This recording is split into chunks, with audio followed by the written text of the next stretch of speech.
24/11/2025 எல்லா புகழும் திருச்சிறுவைநாதருக்கே. கலங்கிய கடற்கரை. இன்று வரலாறு தொடங்குகிறது. எங்களுக்கு ஆதரவு தரும்படி கேட்டுக்கொள்கிறேன். இப்படிக்கு மீனவ பொண்ணு.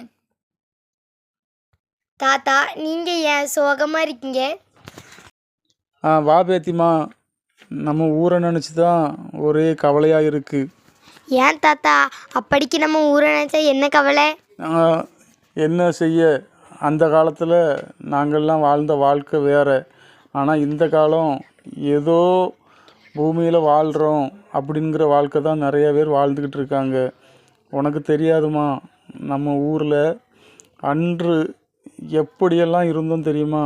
ஒரு கள்ளங்கவடம் இல்லாமல், ஒரு கடன் தொல்லை இல்லாமல், அன்றாடம் கொண்டு வர வருமானத்தை வச்சு அந்த சந்தோஷத்தை இன்றைக்கு லட்சக்கணக்கில் பணம் ஒருத்தட்டையும் வருது. வந்தாலும் எந்த ஒரு சந்தோஷமும் கிடையாது, எந்த ஒரு மகிழ்ச்சியுமே இல்லை.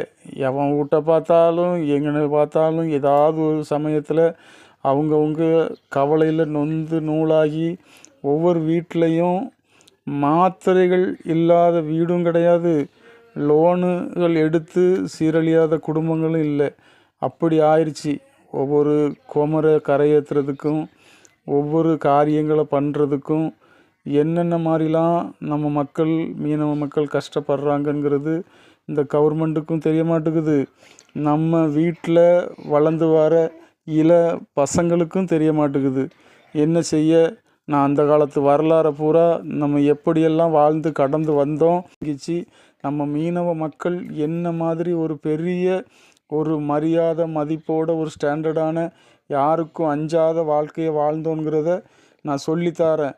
இங்கே ஒவ்வொருத்தனும் அவன் லாபத்துக்காக நம்ம மீனவ இனத்தையும் நம்ம எல்லாருடைய பேரையும் புகழையும் கெடுத்து சீரழித்து இன்றைக்கி ஏண்டா இந்த பூமியில் நம்ம வாழ்கிறோம் அப்படிங்கிற நினைக்கிற அளவில் ஆயிடுச்சுமா.